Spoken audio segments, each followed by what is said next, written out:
വിശുദ്ധ മത്തായി അറിയിച്ച നമ്മുടെ കർത്താവ് ഈശോമിശിഹായുടെ പരിശുദ്ധ സുവിശേഷം 15-ാം അധ്യായം 10 മുതൽ 20 വരെയുള്ള തിരുവചന ഭാഗങ്ങൾ. അവൻ ജനങ്ങളെ തന്റെ അടുത്ത് വിളിച്ചു പറഞ്ഞു, നിങ്ങൾ കേട്ടു മനസ്സിലാക്കുവിൻ. വായിലേക്ക് പ്രവേശിക്കുന്നതല്ല, വായിൽ നിന്ന് വരുന്നതാണ് ഒരുവനെ അശുദ്ധനാക്കുന്നത്. അപ്പോൾ ശിഷ്യന്മാർ അടുത്തു വന്ന് പറഞ്ഞു, ഈ വചനം ഫരിസേയർക്ക് ഇടർച്ചയുണ്ടാക്കിയെന്ന് നീ അറിയുന്നുവോ?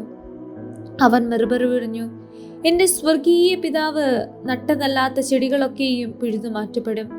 അവരെ വിട്ടേക്കൂ, അവർ അന്ധരെ നയിക്കുന്ന അന്ധന്മാരാണ്. അന്ധൻ അന്ധനെ നയിച്ചാൽ ഇരുവരും കുഴിയിൽ വീഴും.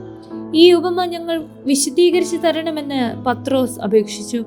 അവൻ ചോദിച്ചു, നിങ്ങൾ ഇപ്പോഴും ശ്രവണശക്തിയില്ലാത്തവരാണ്?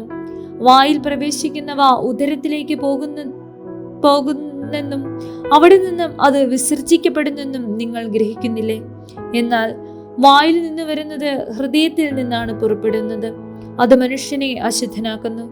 ദുശ്ചിന്തകൾ, കൊലപാതകം, പരസംഗം, വ്യഭിചാരം, മോഷണം, കള്ളസാക്ഷ്യം, പരദൂഷണം എന്നിവയെല്ലാം ഹൃദയത്തിൽ നിന്നാണ് പുറപ്പെടുന്നത്. ഇവയാണ് ഒരുവനെ അശുദ്ധനാക്കുന്നത്. കൈ കഴുകാതെ ഭക്ഷണം കഴിക്കുന്നത് ആരെയും അശുദ്ധനാക്കുന്നില്ല.